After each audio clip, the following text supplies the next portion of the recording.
예, 만나서 반갑습니다. 예, 볼 때마다 반갑죠? 예. 예.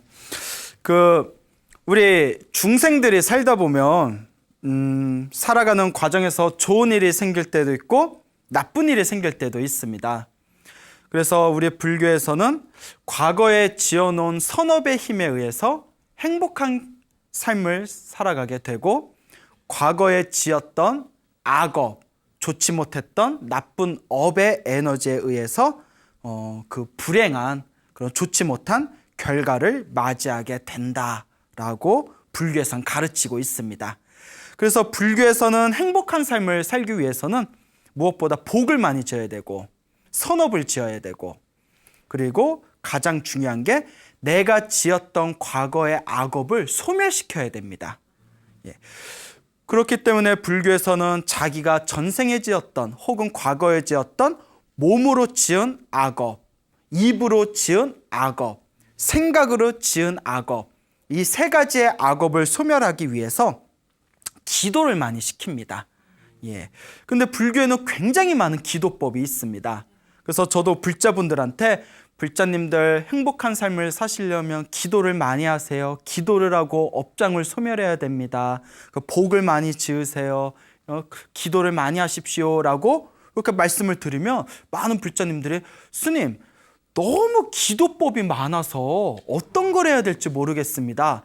이런 이야기를 곧잘 듣고는 합니다.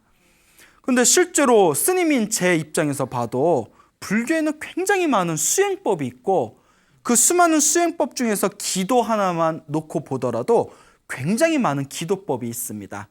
그러니까 어느 불자님이 스님, 어떤 스님이 연불을 많이 하라고 하는데, 연불도 나무아미타불 연불도 있고 관세음보살 연불도 있고 지장보살 연불도 있고 석가모니불 연불도 있고 어떤 걸 해야 됩니까? 라고 질문하는 분도 계시고, 스님 어떤 분이 주문을 많이 외우라고 하는데 신묘장구 다라니도 있고 능엄주도 있고 옴마니 반매음도 있고 광명진언도 있고 어떤 걸 해야 더 좋습니까? 이렇게 헤아릴 수가 없어요. 스님, 그 경전을 독송하면 너무 좋다는데 금강경을 읽을까요? 법화경을 읽을까요? 반야심경을 읽을까요? 어떤 걸 할까요? 그러면 그냥 하고 싶은 거 하세요 하면 또 하고 싶은 게 너무 많아. 그러니까 어떤 걸 해야 될지 잘 모르겠습니다. 어떤 기도를 해야 좋겠습니까? 라고 질문하는 불자분들이 굉장히 많습니다. 그런데 불교에서는 수많은 기도법이 있는 이유가 중생들의 성격이나 성향이나 업보가 다 틀리기 때문에 중생들 수준에 맞춰서 가르쳐 주다 보니까 여러 가지 기도법이 나왔다고 합니다. 그 사람들의 그 성향에 맞춰서 그 약을 처방하듯이 중생들은 각자 가지고 있는 업의 그릇이 틀리기 때문에 중생들마다 여러 가지 방법을 가르쳐 주다 보니까 지금 굉장히 많은 기도법이나 수행법이 존재하게 된 것입니다. 그래서 우리 입장에서 보면 옛날에 2600년 전에 부처님이 살아계실 때에는 부처님한테 부처님 저 어떤 수행할까요? 하고 여쭤보며 부처님이 그 중생의 근기를 다 꿰뚫어 본 뒤에 너는 이런 수행을 하거라, 자네는 저런 수행을 하거라, 이렇게 가르쳐 주신 대로 수행하면 되지만 지금은 애매해요. 그렇죠? 네. 그리고 무엇보다 스님들이 이렇게 기도법을 가르쳐줘도 중생들 마음에 항상 그렇잖아요. 똑같이 짜장면을 먹어도 꼭 내 거보다 저쪽에 완두콩이 하나 더 들어간 것 같고, 네? 그렇죠? 떡볶이를 퍼줘도 저쪽에 오뎅이 하나 더 들어간 것 같고, 그러니까 나는 이 기도하고 있는데 저 기도하고 있는 사람 보면 저게 더 괜찮아 보이고, 저 기도하다가 또 이 기도하는 사람 보면 이 기도가 또 더 괜찮아 보이고, 그러니까 우리 마음이 그렇게 번뇌로 망상으로 들끓고 있다는 겁니다. 동감하시죠? 예. 그런데 우리 불교의 가르침에 의하면 우리 이 세상에는 수많은 기도의 방법이 있지만 결국은 하나로 통한다고 합니다. 오직 하나로 통한다. 이 하나만 알면 무슨 기도를 하든 효과는 똑같답니다. 그러면 그 하나가 무엇인고 하니 궁금하죠? 예, 가르쳐 드릴게요. 일심이라고 합니다. 한마음, 일심. 마음을 하나로 모으는 거, 이게 모든 기도의 가장 중요한 핵심이다 라고 이야기를 합니다. 그러니까 아미타불을 부르든 관세음보살을 부르든 지장보살을 부르든 핵심은 어디에 있다? 그렇죠. 일심, 마음을 하나로 모으는 거. 금강경을 읽든 법화경을 읽든 반야심경을 읽든 핵심은 어디에 있다? 그렇죠. 일심, 마음을 하나로 모으는 거. 신묘장구다라니를 외우든 능엄주를 외우든 광명진언을 외우든 마음을 하나로 통일하는 것이 가장 중요하다고 부처님의 경전과 역대 큰 스님들께서 말씀을 하셨습니다. 그러니까 수많은 기도 중에서 자기 한번 직접 다 해보는 거예요. 이것도 해보고 저것도 해보다가 가장 집중이 잘 되고 가장 편안한 것을 하나 딱 선택하셔서 꾸준히 하시면 결국 모든 기도의 마지막 궁극에는 하나의 결과에 도착하게 되는 것입니다. 예전에 그 대만에 지금은 돌아가셨는데 대만 아세요? 네. 가보셨어요? 그 잘 모르는구나. 저 가봤어요. 네, 유란했을 때 졸업 여행으로 대만을 갔던 기억이 있는데 굉장히 그 불심이 깊은 나라예요. 아주 그 불교 국가라고 해도 과언이 아닐 정도로 불심이 깊은 그런 나라였다 기억이 됩니다. 대만에 남해근이라는 거사님이 있었어요. 지금 돌아가셨는데 이 남해근이라는 거사님이 유교, 불교, 도교를 열심히 이제 공부하고 또 불교 수행을 열심히 하던 굉장히 유명한 거사님입니다. 이 남해근 거사님이 쓰신 책에 나오는 내용인데 굉장히 재미난 내용이 담겨져 있어요. 이 남해근 거사가 예전에 과거에 친분이 있던 분이 중국에서 살고 있다가 그 공산당에 의해 가지고 그 공산당을 피해서 대만인가 홍콩인가에 그 탈출을 하는 과정이 있었답니다. 그래서 이제 공산당의 눈을 피해서 이렇게 탈출을 하는데 그때 부인이랑 갓난아기 하나 안고 그 이제 세 식구가 이제 탈출을 하고 있었대요. 그 탈출을 하다가 그 어느 집에서 잠시 쉬고 있는데 공산당이 이제 들이닥친 거예요. 공산당이. 그거 어떡해요? 너무나 두려워서 그 벽에 있는 벽장 뒤쪽에 가서 이렇게 가족이 숨습니다. 숨는데 쿵쾅쿵쾅거리면서 이제 공산당이 방으로 쑥 들어오니까 덜컥 겁이 난 게 갓난아기가 있잖아요. 아기가 울면 이제 다 걸리는 거예요. 근데 아기가 울어요, 안 울어요? 안 울어요? 예, 그래. 그냥 평소에는 울잖아요. 예, 평소에는 울잖아요. 벌써 결과를 말씀해 보셨네. 예. 그러니까 갓난아기가 너무 자그마한 자극에도 막 예민하게 굴고 울지 않습니까? 그러니까 공산당에게 걸리면 총살을 되는 거거든요. 어떻게 해야 되나 어떻게 해야 되니까 사람이 다급하면 없던 종교심이 일어납니다. 예? 그러니까 여러분들 그 종교도 평소에 뭐 절에 가거나 교회 가거나 성당 가시는 분들이 평소에 아무 관심도 없다가 집안에 우환이 좀 생기면 뭔가 의지하고 싶어서 절에도 가고 교회도 가지 않습니까? 그렇죠. 예? 그와 같이 갑자기 없는 종교심이 확 일어나면서 하나님도 부르고 알라신도 부르고 관세음보살도 부르면서 제발 바라올 건데 아무나 좀 도와주십시오. 하나님도 좋고 알라신도 좋고 관세음보살님도 좋습니다. 얼마나 급하면 그러겠어요. 예? 그러니까 제발 좀 도와주십시오 하고 간절히 기도했답니다. 그런데 하나님하고 알라신하고 관세음보살하고 같이 부르면 안 돼요. 왜 안 될까? 헷갈리셔. 네가 가. 네가 가. 네가 부르자. 너 부르잖아. 네가 가. 예? 헷갈려. 한 명만 불러요. 알겠죠? 그런데 우리는 이제 저 스님이지 않습니까? 예, 누구를 부르는 게 제일 좋다? 관세음보살 부르는 게 제일 좋다. 이렇게 또 마무리를 짓고 싶네요. 간절하게 부르니까 그 울던 갓난아기가 울지를 않더래요. 정말 신기한 경험이었답니다. 공산당이 뭐 샬라샬라 하면서 쿵쾅쿵쾅 거리는데 애가 쥐지근 듯이 가만히 있더래요. 애도 죽기 싫었나 봐. 애도 갓난아기도 여기서 내가 울었다 우리 다 죽는다 싶었나 봐요. 가만히 숨죽은 듯이 있더래. 갓난아기도. 계속 이제 관세음보살을 부르고 마음속으로 도와달라 비니까 사실 공산당들도 다 눈이 있잖아요. 응? 눈을 이렇게 보면 그 뒷면에 벽장 있는 거 보일 거 아니에요. 그거 이렇게 열어보면 딱 걸릴 거 아니에요. 신기한 게 침대 밑에까지 싹싹지 뒤지면서 벽장을 안 열더래요. 그 경험을 하셨답니다. 벽장을 안 열더래요. 벽장 열면 죽는데 그냥 계속 불보살님과 관세음보살을 부르고 하느님도 좋고 알라신도 좋습니다. 관세음보살님 제발 도와주십시오 하니까 애기도 안 울고 벽장도 안 열고 그리고 다른 데는 다 열어보더니 없다 가자 하고 그냥 휙 가더래요. 벽장은 안 열고 마치 연극으로 짜는 것 같이. 그러니까 야 이건 정말 기적이다. 정말 뭐가 있나 보다 확신이 들더랍니다. 그래서 그 중국 땅에서 탈출을 할 때까지 위급한 상황이 있을 때마다 관세음보살을 불렀대요. 관세음보살을 열심히 불렀는데 중간중간 위급한 상황이 생길 때마다 기적같이 그걸 넘겼대요. 지금 생각해도 너무나 기적 같은 상황들이 펼쳐지면서 결국 탈출을 합니다. 무사하게. 그리고 그때 경험했던 그 신비로운 기적 때문에 그 뒤로 이제 열심히 기도를 하셨대요. 막 옴마니 반면도 부르고 신묘장구 다라니도 부르고 아미타불도 부르고 관세음보살도 불렀는데 그거 오랫동안 이제 불교 공부를 하다가 그 남해근거사를 만납니다. 그 남해근거사가 워낙 이제 수행을 많이 한 거사니까 내가 이런 경험이 있었다. 신기하지 않냐. 그래서 나는 기도의 기적을 믿는다.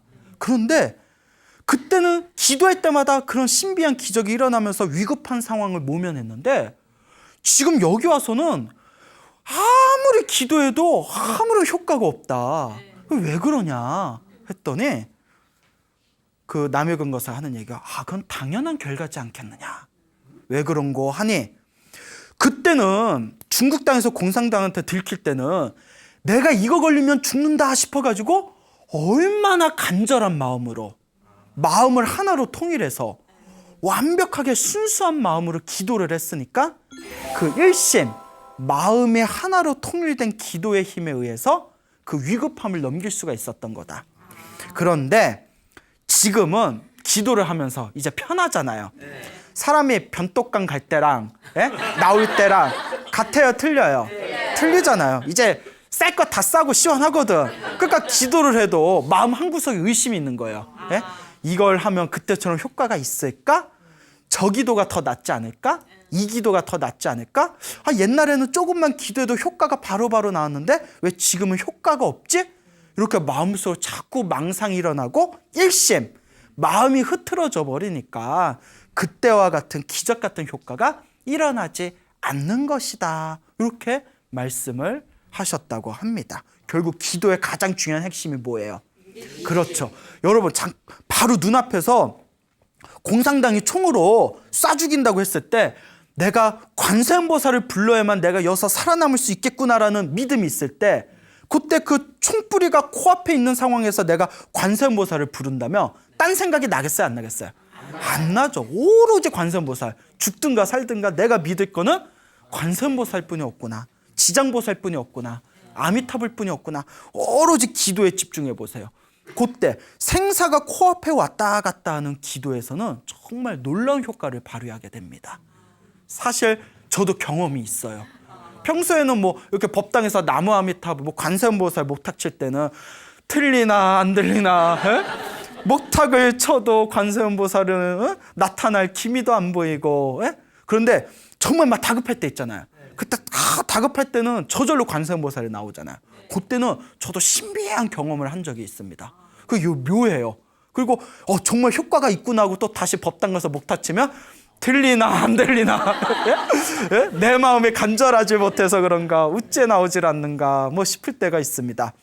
기도는 마음이 얼만큼 순수하고 간절한가 이게 참 중요합니다. 그렇죠. 옛날에 그 중국에 어느 스님이 계셨는데 이 젊은 스님이 머리가 엄청 우둔했대요. 머리가 엄청 멍청했대요. 왜? 찔러요? 머리가 엄청 이제 우둔하셔가지고 이 스님께서 아무리 경전 공부를 해도 아무것도 외우질 못하더래요. 그 스승님이 너는 전생에 업장이 두꺼워서 이렇게 머리가 둔한가 보다. 그러니 업장소멸부터 해야 된다. 그래서 그 우둔한 스님에게 신묘장구 다라니를 가르쳐 줍니다. 우리 불교에 보면 천수경이라는 책이 있지 않습니까? 천수경에 이제 그 안에 신묘장구 대다라니라는 다라니 주문 수행이 있어요. 그 신묘장구 다라니를 계속 외우다가 이제 10년 동안 산속에서 오로지 신묘장구 다라니만 외웠대요. 외우다가 오로지 그거 하나만 파니까 신통이 생겼답니다. 신통이 확 생겼대요. 그 신통이 생기고 나서 이분이 어떤 신통력을 발휘했냐면 딱 정신에 집중하고 신묘장구 다라니를 외우면 몸이 허공에 붕 뜨는 신통력을 얻대요. 예? 그렇죠. 공중부양이라고 하죠. 그러니까 신도들이 보고 난리가 난 거예요. 절에 와가지고 사람들이 다 이렇게 스님을 보면 스님이 딱 다라니만 외우면 몸이 붕 뜨니까 그냥 구름같이 신도들이 모여드는 거예요. 그러니까 이 소문이 널리 퍼지다 보니까 경전 공부를 많이 하신 스님이 계셨답니다. 이 경전 공부를 많이 하신 스님이 이제 당신이 책으로만 공부하고 이제 기도나 수행을 열심히 하질 못한 거에 대한 어떤 그런 부끄러움이 있었나 봐요. 그래서 내가 저기 가면 그 다라니를 외우면 공중부양이 되는 놀라운 그런 기적을 갖춘 스님이 있다는데 내가 그 스님 밑에서 좀 공부 좀 해야 되겠다. 그래서 이 경전 공부만 열심히 하던 이 학생이 그 공중부양을 하는 스님을 딱 찾아가요. 그래서 이제 스님한테 딱 인사를 드리고 그 소문 듣고 왔는데 한 번만 보여줄 수 있습니까? 공짜로 돼요, 안 돼요? 공짜로 안 돼요. 예. 근데 이제 스님이 이제 원래 잘 안 보여주는데 스님이 직접 멀리서 오셨으니까 제가 그냥 부끄럽지만 보여드리겠습니다. 그 이제 다라니를 외우니까 몸이 공중에 붕 뜨는 거예요. 그 이 학생이 경전 공부하다 학생이 깜짝 놀래가지고 야, 책에서만 봤는데 정말 이런 경지가 있는 줄 몰랐다고. 그래서 이제 옆에서 제가 공부 좀 하겠습니다 하고 옆에 같이 머무르는데 요 신통력을 갖춘 스님이 이렇게 기도하는 걸 보니까 좀 뭐가 이상해요. 뭐가 이상가 봤더니 그 신묘장구 대다라니를 중간에 엉터리로 외우는 거예요. 엉터리로 외우는 거예요. 예? 하도 머리가 우둔하니까 잘못 외웠던 거예요. 그러니까 이제 그 스님을 불러서 스님, 제가 평생 동안 경전 공부를 했는데 스님이 외우는 신묘장구 다라니를 지금 엉터리로 외우고 있습니다. 이게 어떻게 된 겁니까? 했더니 요 신통력을 갖춘 스님이 솔직히 고백을 하는 거예요. 내가 하도 머리가 우둔해서 스승님이 가르쳐줬는데 내가 아무래도 엉터리로 외운 것 같다고.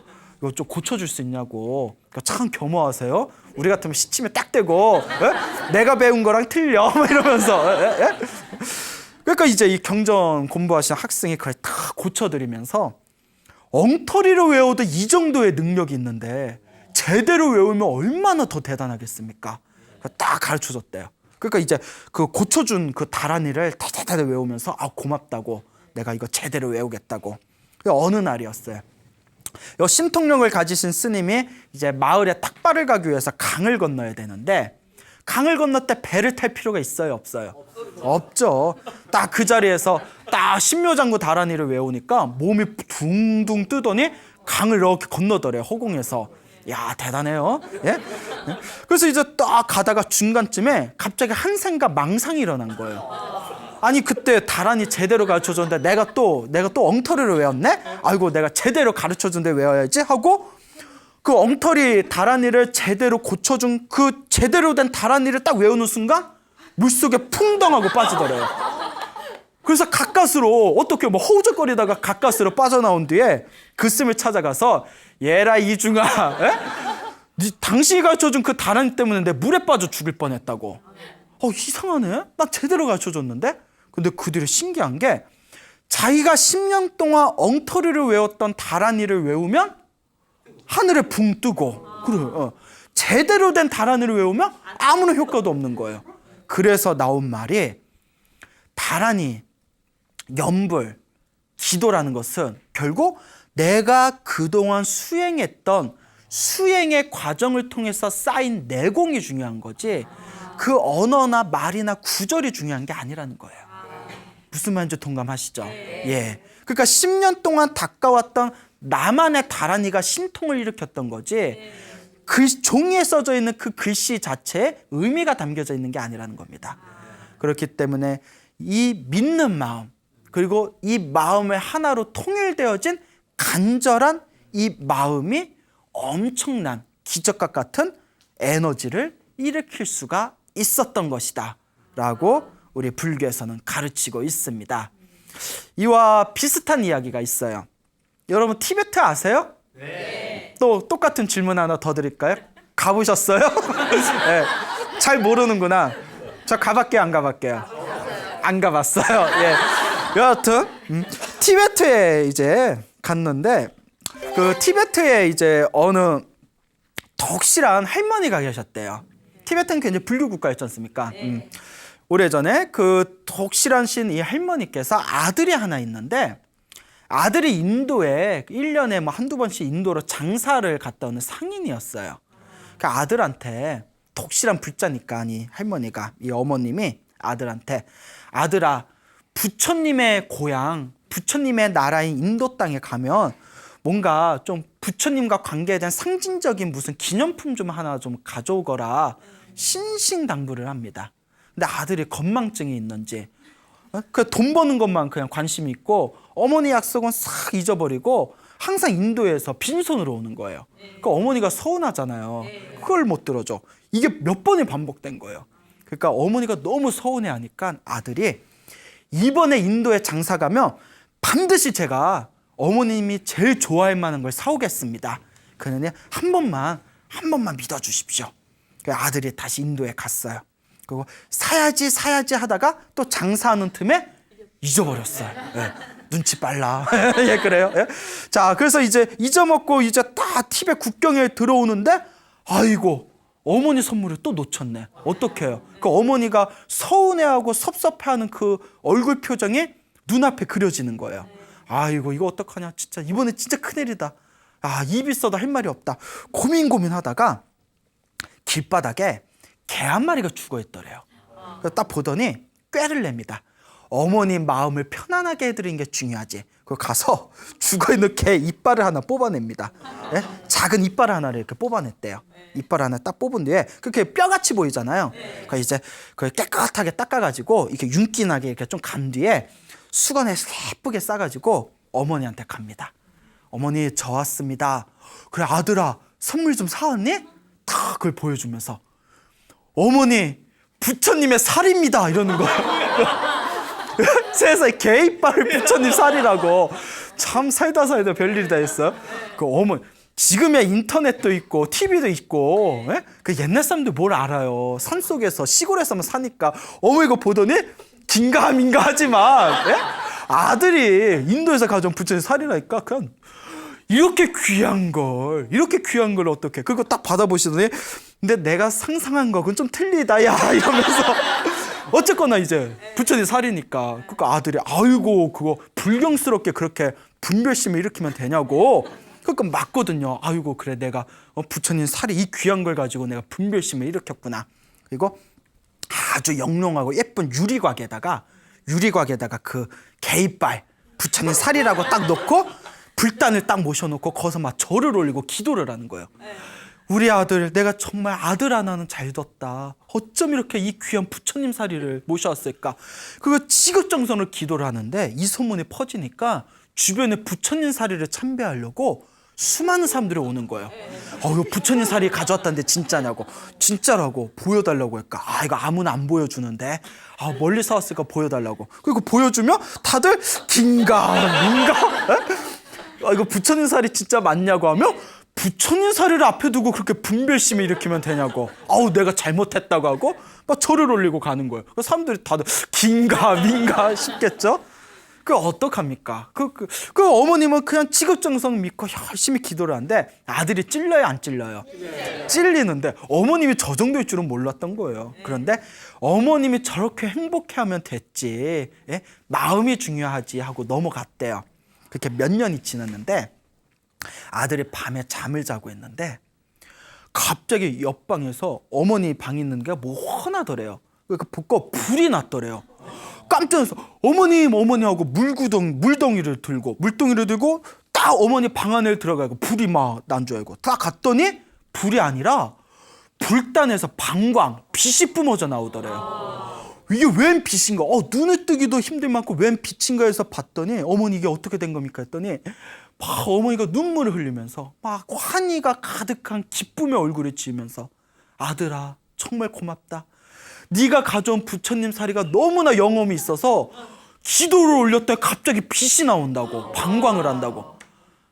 그래서 나온 속담이, 그래서 나온 티베트의 속담이 신심, 믿음만 있으면 개 이빨도 방광을 한다라는 속담이 그래서 생겼다고 합니다. 무슨 말인지 알겠죠? 그러니까 그게 개 이빨이에요. 근데 어머니 눈에는 뭘로 보였어요? 그 부처님 사리로 100% 믿은 거예요. 그리고 부처님 사리다 믿고 열심히 기도하니까 개 이빨에서 뭐가 나왔다? 빛이 나온 거예요. 방광을 한 거예요. 그래, 참 이것을 우리가 이 이야기를 단순히 정말? 뭐 이렇게 의심할 게 아니라 그만큼 인간의 마음의 힘이라는 게 이와 같이 오묘하구나 라는 것을 스스로 한번 되새겨보는 성찰의 이야기로 삼아야 할 것입니다. 이와 비슷한 얘기가 일본에도 있습니다. 그리고 요 인간의 믿음에 대한 부분에 굉장히 공통된 이야기가 세계 각지에 있는 것 같아요. 옛날에 일본에 아주 가난한 집에 딸이 있었대요. 이 가난한 집의 어린 딸이 먹고 살기 힘드니까 부잣집에 식모로 가게 됩니다. 식모로 가게 되니까 그 가난한 집 딸의 어머니가 너무 가슴이 아픈 거예요. 우리가 전생의 업장이 두꺼워서 이렇게 가난하게 태어나서 우리 귀한 딸을 식모로 보내게 됐구나. 내가 해줄 건 없고 하면서 그 종이에다가, 깨끗한 종이에다가 나무 관세음보살이라고 써놓고 그걸 이렇게 주머니에다 이렇게 놓은 뒤에 그걸 딸의 옷 안에다가 아주 촘촘하게 이렇게 바느질을 해서 달아줬대요. 그러면서 딸아, 네 안에는, 그러니까 그 주머니를 뜻하는 거겠죠? 네 안에는 관세음보살님이 함께 계신다. 그러니 혹시 식모살이라면서 힘들고 고향이 그리울 때, 엄마가 보고플 때 관세음보살을 열심히 불러라. 관세음보살을 지극한 마음으로 부르면 너의 삶이 편안해지고 귀하게 될 것이다 라고 신신당부를 합니다. 근데 애들의 마음이 얼마나 순수해요. 식모로 간 뒤에도 이 어린 소녀가 열심히 관세음보살을 외웠대요. 맞아, 어머니가 얘기하셨지? 내 가슴 안에는 관세음보살, 내 안에 너 있다, 뭐 이러듯이 내 안에 관세음보살이 있으니까 열심히 부르자. 관세음보살 부르는데 거기에 다른 식모 하녀들이 10여 명이 있었대요. 10여 명이 있었는데 굉장히 큰 부잣집이었나 봐요. 10명의 이제 하녀들을 두고 사는.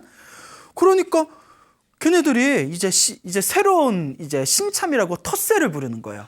예? 그 텃세, 어디에 가도 텃세가 있죠. 네.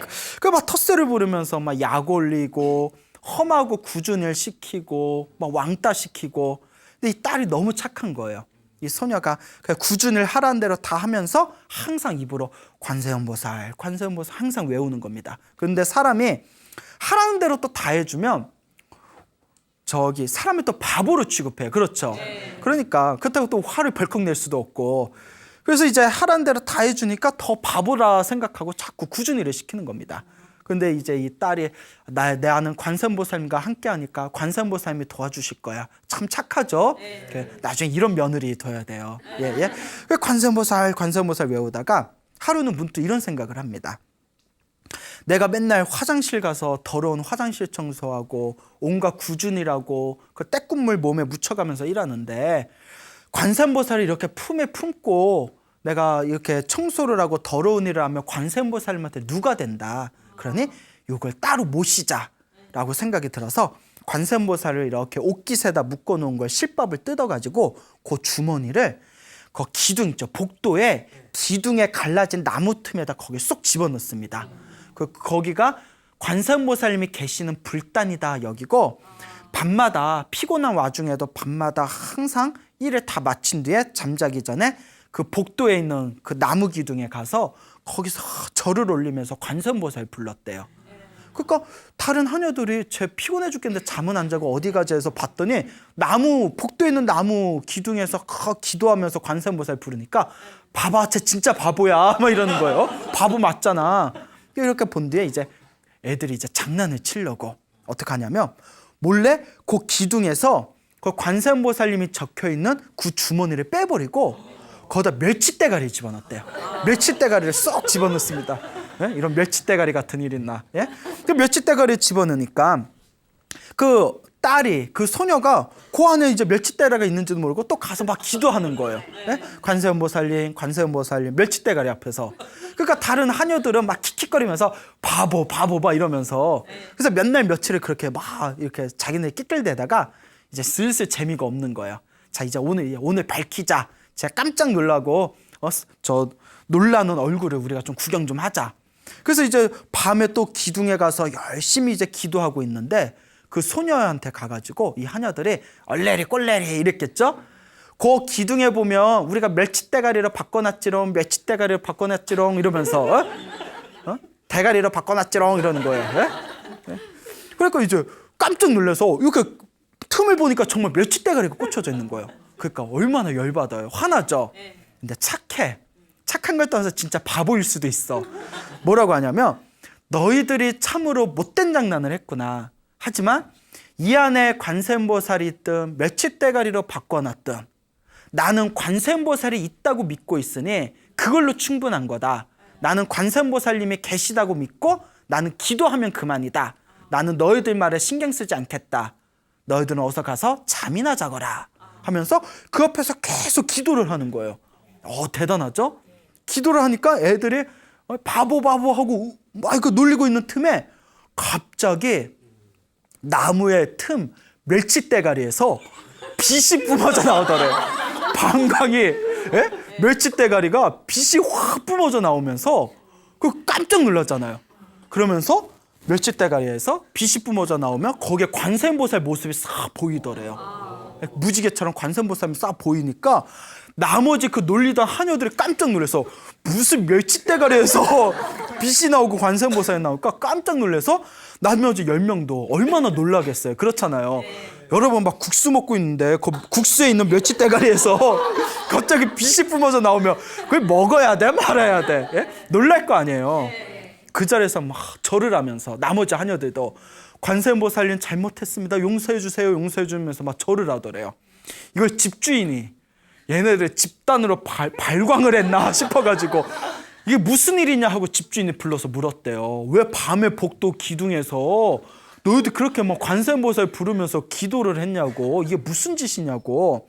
하녀들의 자초지종, 자기들 봤던 그 신비한 기적을 얘기를 해주는 겁니다. 그때 집주인이 무릎을 탁 치면서 내가 참으로 복이 많아서 우리 집안에 이와 같이 믿음이 지극하고 착한 하녀가 들어왔으니 정말 이것은 관세음보살님이 맺어준 인연이다 하면서 며느리로 삼았대요. 무슨 신데렐라와 4명의 기사도 아니고 그래서 이렇게 그 며느리가 삼아가지고 그래서 이제 한마디로 하면 한마디로 인생이 활짝 폈다 이런 이야기가 일본에 전해지고 있습니다. 그래서 일본의 속담에 아까 얘기한 티베트에서는 심심이 있으면 믿는 마음이 있으면 개이빨도 방광한다라는 속담이 있듯이 일본에서는 이 이야기가 전해지면서 어떤 말이 유행했냐면 심심, 믿는 마음이 있으면 멸치대가리에서도 관세음보살님이 나타나신다라는 말이 유행하게 되었다고 합니다. 이 이야기도 재밌었어요? 근데 재미를 떠나서 진지하게 우리 인간의 그 믿음과 인간의 의식이 하나로 통일되었을 때 이와 같은 놀라운 일을 펼쳐낼 수 있다라는 어떤 성찰의 이야기로 받아들였으면 좋겠습니다. 그래서 저희 불교에서는 이런 얘기가 있습니다. 실제로 내가 기도를 할 때 관세음보살님이 실제로 온다라는 개념을 떠나서 관세음보살을 지극하게 부르는 내 이 마음 자체가 관세음보살이라고. 그 관세음보살님이 나를 정말 도와주냐 안 도와주냐를 떠나서 내 마음이 정말 관세음보살을 믿고 내 마음에 관세음보살님과 똑같은 주파수가 이루어졌을 때 내 마음에서 그와 같은 기적을 일으키는 것이다 라는 이야기가 있습니다. 여러분들도 살아가면서 여러분들 삶에서 힘들고 괴로운 일이 있을 때 한번 지극한 마음으로 아미타불을 부르든 관세음보살을 부르든 지장보살을 부르든 일념으로 한번 기도해 보시기 바랍니다.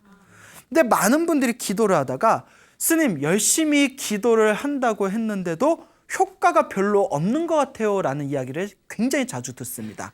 그럴 때마다 제가 항상 하는 이야기가, 첫째, 열심히 안 해서 그런 거다. 그러니까 자기는 열심히 했다고 생각해요. 무슨 말인지 알죠?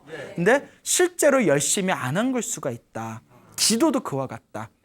기도도 정말 간절하게 내가 열심히 했는지 한번 스스로를 바라봐라. 그 다음에 두 번째, 기도는 기도를 할 때 사실 집착이 없어야 됩니다. 이런 일이 일어나게 해주세요라는 집착 자체가 사라져야 돼. 왜냐? 일심이라고 했죠. 마음이 하나로 통일돼야 되는데 이거에 이루어지게 해주세요라는 그 마음이 또 다른 일심을 방해하는 또 다른 망상이 되는 거예요. 그러니까 어떤 분들이 선생님 기도할 때 소원 이루어지게 해주세요라는 것을 할까요 말까요 할 때 옛날 큰 스님들은 기도할 때는 딱 기도만 하고 기도가 끝난 뒤에 마지막으로 제가 이런 소원이 있으니 이와 같은 소원을 제가 이루어지게 해주십시오라고 하고 기도 중간에는 된다 안 된다라는 마음도 다 비우라라고 가르치셨습니다. 그리고 무엇보다 가장 중요한 게 우리가 살아오면서 얼마나 많은 업을 지었겠어요. 그렇죠. 수 없는 삶 동안 내가 지었던 윤회의 생에서 지었던 수많은 악업들을 생각해 본다면 이 지구상에 있는 모든 바닷물을 모아놓은 것보다도 더 많은 업을 지었다고 합니다. 그런데 내가 이번 생에 몇 번 기도했다고, 몇 번 절했다고, 몇 번 부처님의 이름을 불렀다고 내가 지었던 업장이 다 소멸되기를 바라는 마음은 바로 도둑놈과 같은 마음이다. 무슨 말인지 알죠? 예? 그래서 어떤 분은 이런 얘기를 하더라고요. 저기요, 제가 헬스를 다니면서 그 헬스 트레이너한테 제가 지금 3개월 동안 하라는 대로 열심히 했는데 그 약속하신 것처럼 살이 잘 안 빠지네요. 이거 왜 그러죠? 이렇게 물어봤대요. 그 헬스 트레이너가 가만히 있더니 이 헬스 트레이너가 지금 몇 살이시죠? 28살이요. 했더니 하는 얘기가 28살 동안 쌓아온 살을 3개월 만에 없애겠다는 게 도둑의 마음 아닙니까? 라고 이제 대답을 했더니 그 28살짜리 그 아가씨가 긍정을 하대. 맞다고. 내가 욕심이 지나쳤다고. 그와 같습니다. 전생에서부터 내가 지었던 수많은 업장, 그 업보를 기도 몇 번 했다고 사라지는 건 아닙니다. 그래서 우리들에게 필요한 믿음은 당장 기도가 효과가 있든 없든 한 번 기도하면 기도한 만큼 보이지 않는 공덕이 쌓인다라는 믿음이 있으셔야 됩니다. 그래서 제 주변에 기도를 열심히 하시는 불자분들을 보면 희한한 것을 제가 목격하게 됩니다. 어떤 불자님은 기도를 조금만 해도 효과를 빨리빨리 봐요. 그런 분들이 있어요. 기도를 조금만 했는데도 효과를 빨리빨리 보는 분이 있고, 어떤 분은 미친 듯이 기도를 했는데 미치도록 안 이루어져. 그런 분이 있어요. 그래서 와, 저렇게 기도를 했는데도 저렇게 안 되나 싶을 때가 있어요. 그래서 옛날부터 전해내려온 이야기가 전생에 지어놓은 복이 많으면 이번 생에 조금만 기도해도 효과를 빨리 본대요. 근데 전생에 지어놓은 복이 지질나게도 없는 사람은 아무리 기도를 해도 효과를 쉽게 본다, 쉽게 못 본다. 그렇죠. 그러니까 스님, 제가 이렇게 기도를 열심히 했는데도 제가 바라는 그런 업장 소멸이나 제가 원하는 소원이 잘 안 이루어지는 것 같습니다 라는 분들일수록 냉정하게 아이고, 내가 전생에 지어놓은 복이 없으니 이번 생이라도 닦아야지 하는 마음으로 더 열심히 해야 돼요. 아시겠습니까? 이게 참 중요합니다. 제가 화계사에 있는데요. 화계사 와보셨어요? 그래요? 이 화계사가 절이 참 좋아요. 화계사가 굉장히 기운이 좋은 절인데, 화계사가 본격적으로 유명해지게 된 게 현대 숭상 큰 스님이라고 계세요. 들어보셨어요? 예, 이 숭상 큰 스님, 살아계실 때는 세계 그 수많은 큰 스님들 사이에서도 최고의 스님으로 손꼽혔던 분이 숭상 큰 스님이셨는데, 이 숭상 스님의 스승님이 고봉 스님이세요. 고봉이라는 큰 스님이 계셨는데, 이 스님의 얽힌 또 재미난 이야기가 있습니다. 이 고봉 스님께서 출가를 하셔서 오로지 참선만 하셨대요.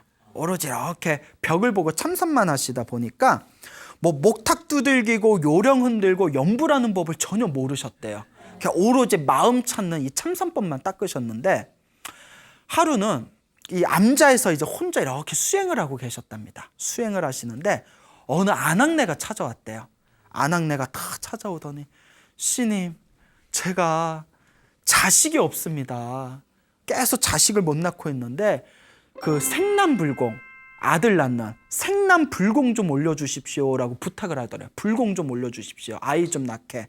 그 스님이 아무것도 모르거든요. 나는 의식, 뭐 연불도 그런 거 잘 못하니까 다른 절 스님을 찾아가 보십시오라고 얘기를 했답니다. 그러니까 그 안악내가 스님 이 근처에 절이 또 어디 있겠습니까? 그냥 요 가까우니까 제가 이것저것 불공에 올릴 그런 뭐 쌀이나 나물이나 올릴 테니까 좀 도와주십시오 하도 간곡하게 부탁을 해서 그러면 뭐 몇월 며칠 오십시오라고 얘기를 해놓고 후회가 되시더래요. 뭐 내가 할 줄 아는 게 있어야지. 그 벽 보고 가만히 앉아 있다가 어쨌거나 그 안악내가 이제 쌀하고 뭐 나물하고 뭐 낑낑거리고 가져와서 부처님한테 불공 올리게 쌀밥에 이제 나물에 다 준비를 했어요. 이제 불공을 올려야 되는데 이제 이 고봉스님께서 에라이 모르겠다 하고 그냥 자기 식대로 막 목탁을 두들기고 요령을 흔들고 그냥 막 짤랑짤랑 했대요. 예? 그 짤랑짤랑 흔들고 목탁도 두들기고 뭐 엄한 데서 목탁 두들기고. 근데 더 중요한 게 알고 있는 경전이 없더래요. 예? 뭐 하다못해 천수경이나 뭐 금강경이나 뭐 이런 거 뭐 외워놓은 게 없으니까 도대체 뭘 해줘야 될지 모르겠더래요. 예? 뭐 주문이라도 하나 외워줘야 되는데. 그래서 생각난 게 이분이 어렸을 때 서당을 다니셨으니까 그 사서삼경 중에 대학이라는 책이 있어요. 대학. 그래서 뭐 대학, 중용, 논어, 맹자에서 사서라고 하잖아요. 육아에서는. 그러니까 학동이었을 때 그 대학의 앞에 서문 있잖아요. 서문, 그게 이제 생각이 나더래요. 어렸을 때부터 매일 읽던 거니까 에라이 모르겠다고 목탁하고 요령 흔들면서 대학 서문을 읽어줬대요. 부처님 앞에서. 그 부처님 앞에서 올리라는 불공은 안 올리고 뭐 육아 선비들이 있는 대학 서문을 읽고 있으니 근데 그 뒤에 보살님은 안악내는 까막눈이라 그런지 그게 뭔지도 모르고 옆에서 아이고 우리 스님 어쩜 저렇게 열심히 해주실까 어쩜 저렇게 열심히 해주실까 그러니까 그렇게 듣고 있는 거예요. 그래서 에라이 모르겠다고 대충 목탁 치고 요령 흔들고 대학의 서문에 멋들어지게 이제 읽어준 뒤에 아이고 보살님 오늘 불공 잘 올렸습니다 하니까 보살님의 얼굴이 그렇게 환해 보이더래요. 그리고 스님 감사합니다 하고 이제 하산을 했는데 그러니까 이제 몇 개월이 지나서 까마득하게 입고 있는데 그 안악내가 찾아온 거예요. 남편하고. 스님 저 애를 임신했다고. 그 불공 올리고 나서 며칠 뒤에 애가 들어섰다고. 그 스님도 놀란 거예요. 아니 왜? 스님도 놀란 거예요. 아유, 잘 됐다고. 에? 스님 같은 도인 씀 처음 봅니다. 어쩜 그렇게 알아들을 수도 없는 연부를 해주시더니 어쩜 그렇게? 에?